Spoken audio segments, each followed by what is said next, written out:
Sol 106.5, con la mayor variedad de contenido, información, entretenimiento e interacción en una sola estación. Cobertura total, disponible para ti en la radio y en las plataformas digitales. Somos Sol 106.5, la más interactiva. Bueno, señores, padecimos y estamos padeciendo todavía la pandemia del COVID-19, del coronavirus. A Kamala Harris le diagnosticaron COVID y Álvaro Vargas Llosa lo superó. Así es. Mario, don Mario. Perdón, de que Álvaro, ese es su hijo, don Mario Vargas Llosa. 80 y pico de años tiene superó el COVID. El doctor Gastón Gavín, que es médico internista que está con nosotros, sostiene que hay una nueva pandemia para el siglo XXI, que es la obesidad. Y entonces vamos a empezar por ahí, doctor, para que usted nos explique por qué y cómo está sustentado esto en datos, en números, esta pandemia de la obesidad. Bueno, primero que nada, muy buenos días. La verdad les agradezco el espacio que me están cediendo y compartiendo. Me han dicho que me venga bonito y bien vestido, por la duda. Hay una señora por ahí que tiene un sensor. Ella tiene un sensor. Pasaste la prueba. Muchísimas gracias. Sí. Hasta yo vine con una camisa hoy. Sí, mira. Sí, eso. A mí no me gusta usar esa vaina.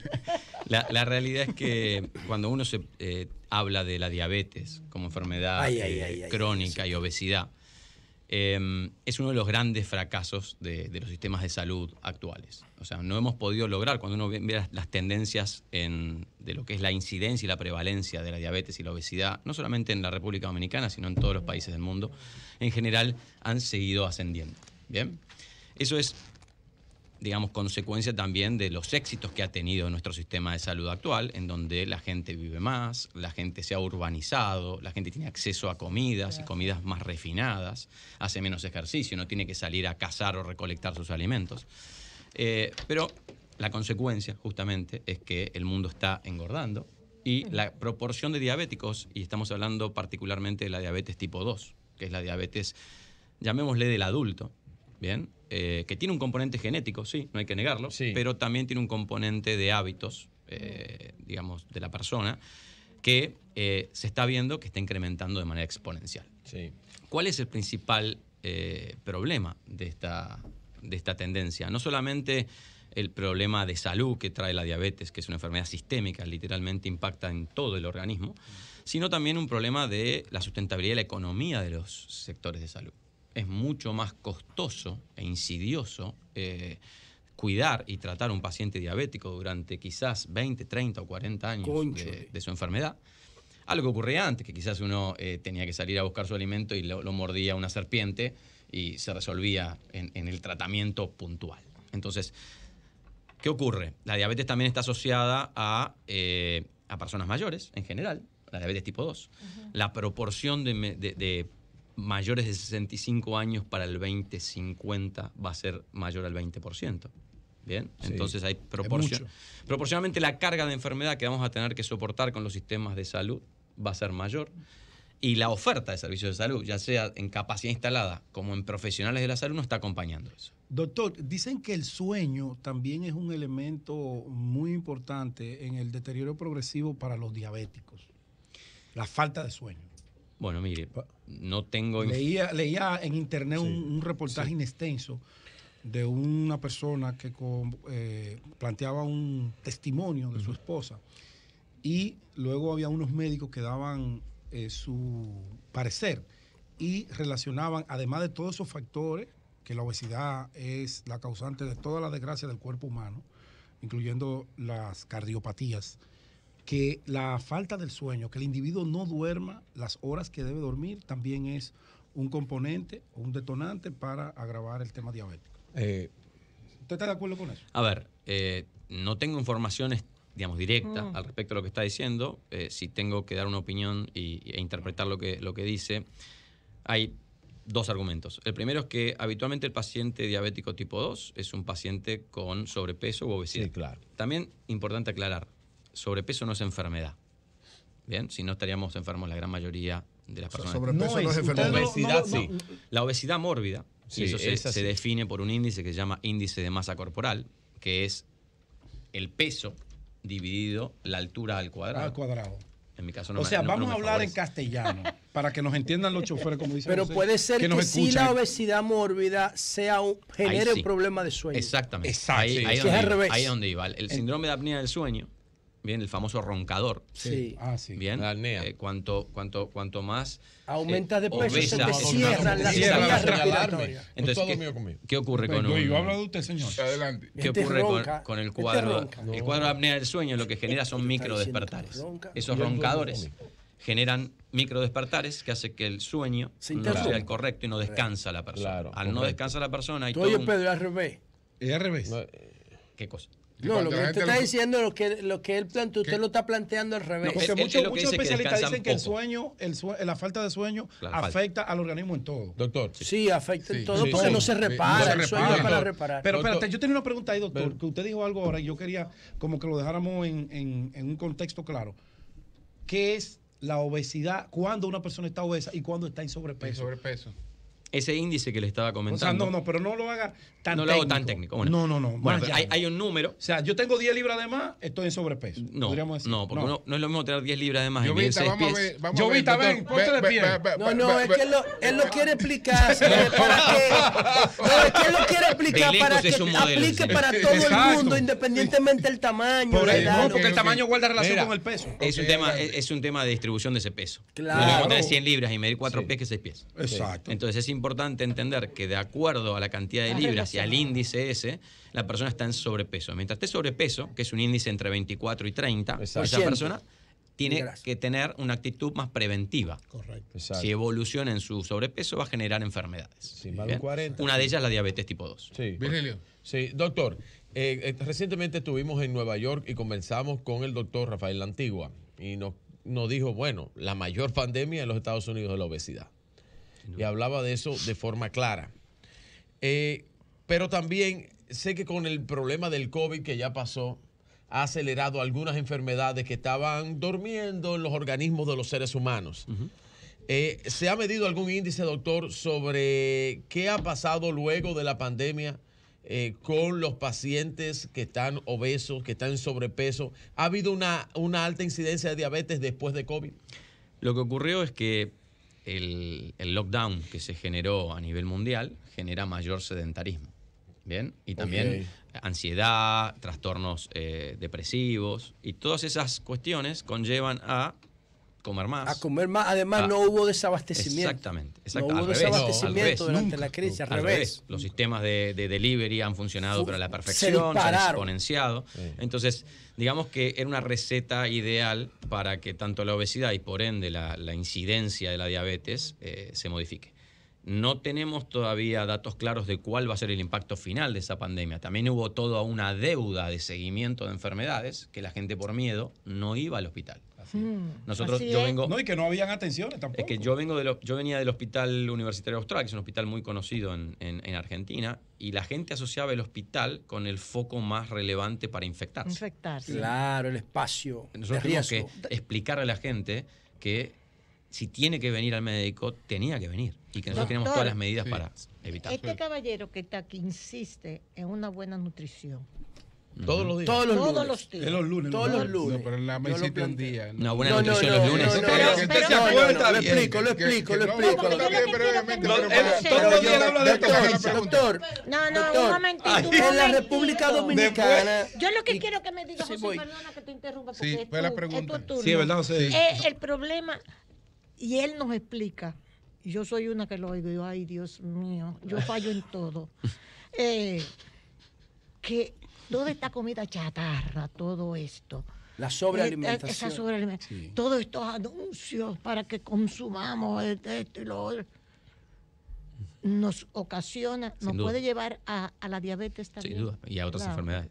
Y a otras enfermedades. Y a otras enfermedades. Doctor, ¿por qué lo planteo los lunes? Yo sé que la alimentación genera adicción. Exacto. Porque es un acto de sobrevivencia y está estimulado por el sistema nervioso central, por el sistema de recompensa.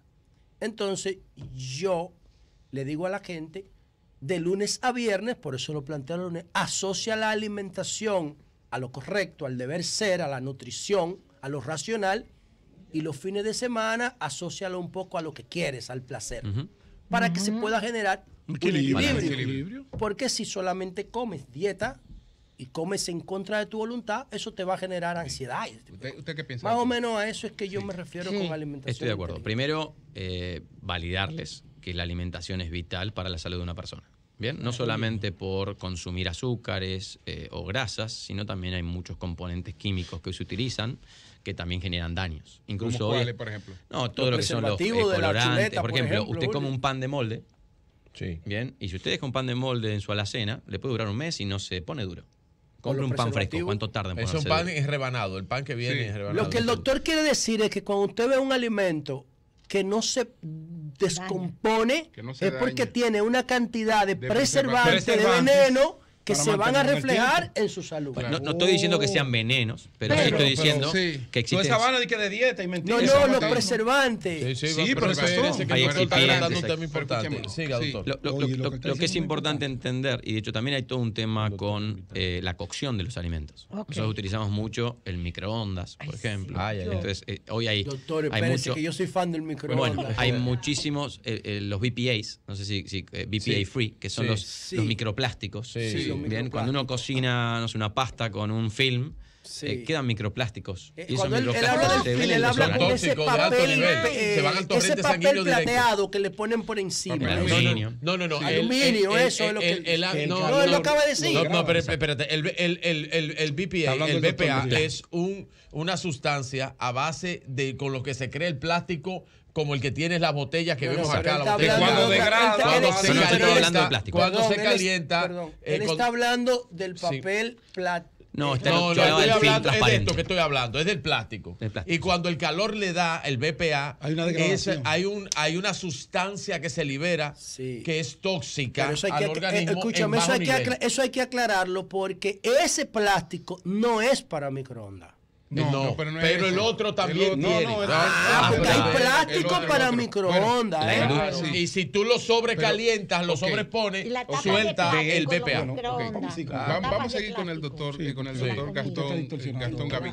Bueno, vamos a colocar la línea telefónica para que la gente también pueda interactuar con nosotros. Adelante, Mauricio.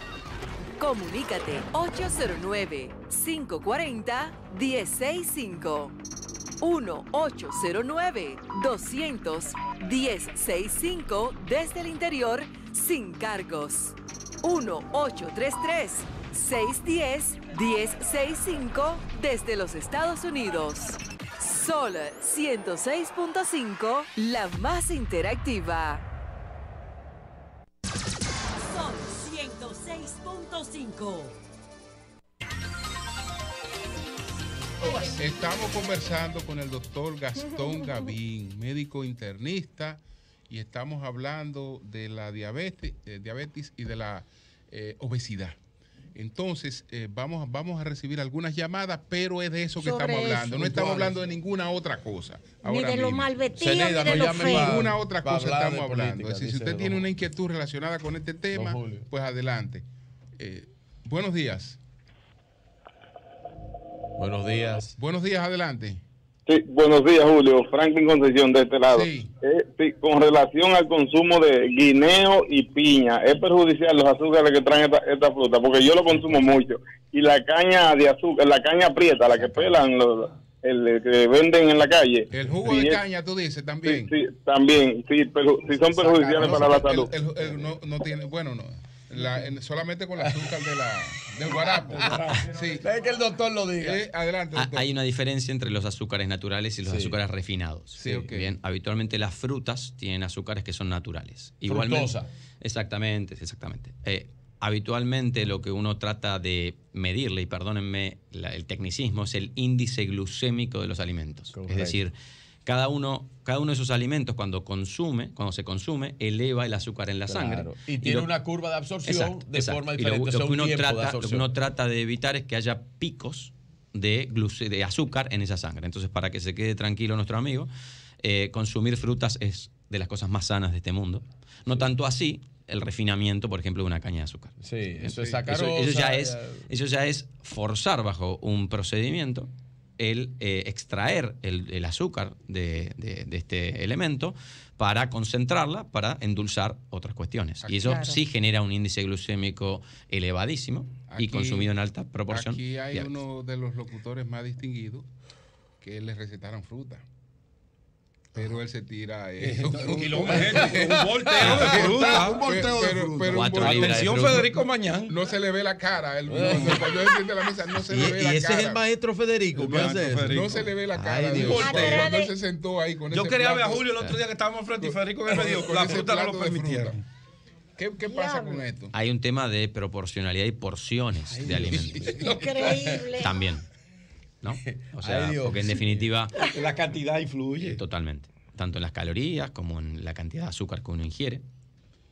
Pero en definitiva, el alimento refinado nunca tiene el aporte natural de un alimento que crea la naturaleza. Entonces, eso es importante. Buenos días, adelante. Buenos días. Buenos días, adelante. Buenos días. Buenos días. Sí. Julio, pregúntale a José que si cuántos pequeños nunca le regalaron un yoyo. Bueno, buenos días, adelante. Buenas tardes, buenos días. Lo vi luchando. Sí, de José desde Nueva York. Sí, adelante. Sí. Ok, buenos días, Julio. Sí. Buenos días. Yo entiendo que el programa del Sol de la Mañana es un programa de interacción. Ok, pero estamos hablando con el doctor. Sí, no, yo sé, pero Ok, pero adelante. Si tiene que ver con este tema, si no está con este tema, pues ya hablamos después. Es con el tema porque de diabetes. Lo que quiero es entender lo que está diciendo el doctor, porque lo que hay es una algarabía.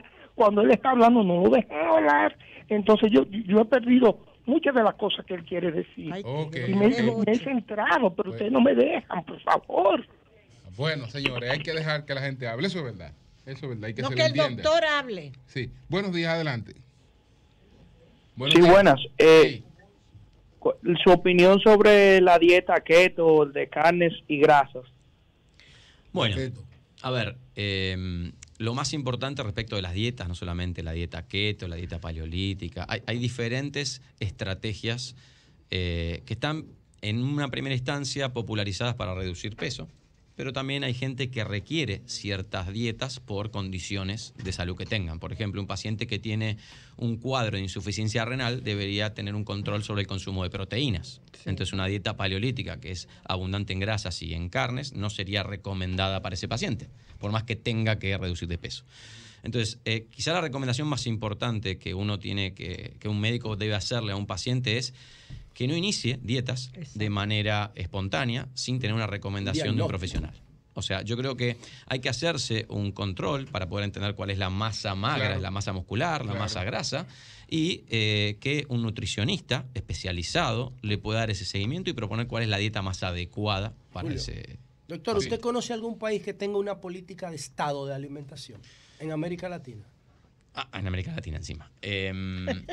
No, por lo menos no. Desconozco si existe. Desconozco si existe. Le pregunto eso, doctor, porque aquí nosotros tenemos los países más desarrollados que tuve para obesidad. Bueno, pero le pregunto eso, doctor, porque el lunes aquí teníamos un debate. Porque nosotros tenemos un capítulo de alimentación escolar, desayuno, merienda y almuerzo en las tandas extendidas. Y entonces no están claros los criterios nutricionales, la base científica. Lo que pasa es que el que dirige eso ni siquiera había leído eso, pues todo eso está ahí. Y él se puso a hablar. Está diciendo que no hay ningún país que lo tenga. El que dirige eso ni siquiera había leído que todo eso está establecido y que cada plato que se sirve ahí tiene que tener unos valores determinados. Que eso está determinado ahí. Pero él acaba de decir que se necesita un diagnóstico previo. Claro, pero estamos hablando para el desayuno escolar, no política general. No política general. Claro. O sea, para el desayuno escolar. Para el almuerzo. En líneas generales hay esfuerzos de los gobiernos para poder informar correctamente y educar a la población. ¿Bien? Hay en unos casos medidas bastante agresivas. Por ejemplo, Estados Unidos ha puesto etiquetas donde, así como en los cigarrillos, ¿se acuerdan que ponían etiquetas de imágenes? Sí, fumar es perjudicial para la salud. Con los alimentos también existen. Tiene mucha grasa, tiene mucho Pero esto. también está la forma de decir algo sin decirlo. Entonces, Doctor, en vez de decir azúcar, puedo decir jarabe de fructosa, puedo decir syrup, puedo decir miles de cuestiones que estoy diciendo azúcar, pero sin que la gente entienda que es azúcar. Dice una señora que vuelve y le repita del microondas. Lo que usted decía del microondas, que la el idea microondas. No se le dejó O sea, siempre la cocción de un alimento idealmente se tiene que hacer de formas más ordinarias, si quieren, con fuego, con una plancha, horneadas. El microondas, al vapor. El microondas, habitualmente, como uno empieza también a utilizar receptáculos que son de plástico. Ahora hay toda una corriente de producción de plástico BPA libre. Sí. Bien, pero no era tan uso y costumbre previamente. Entonces hay que tener mucho cuidado al utilizar el microondas. Básicamente, primero porque desnaturaliza propiedades de los alimentos. Eso es importante. Hay varios alimentos que por el modelo de cocción del microondas se desnaturaliza y se pierde el valor de lo que está comiendo. Y segundo, porque habitualmente esos receptáculos... Te llena, pero no te alimenta. No, claro, por ejemplo, uno come, no sé, brócoli, porque tiene antioxidantes o lo que fuere, y pudiera ocurrir que con esa cocción en el microondas se le quita eso. Doctor, ¿sabes que en nuestro país... Perdón, así termino. Y segundo, lo más importante es, cuando se utilizan plásticos que no son BPA libres, se empiezan a eliminar residuos de esos plásticos y eso contamina el cuerpo, y ahora están habiendo estudios que asocian esos microplásticos en el intestino y mayor incidencia de cáncer y otras enfermedades. Muchas gracias al doctor Gastón. Muy bien, muchas gracias. Gracias a ustedes por el espacio y gracias, doctor. Un saludo. Gracias, doctor. Pues cambio fuera. Sol 106.5, con la mayor variedad de contenido, información, entretenimiento e interacción en una sola estación. Cobertura total, disponible para ti en la radio y en las plataformas digitales. Somos Sol 106.5, la más interactiva.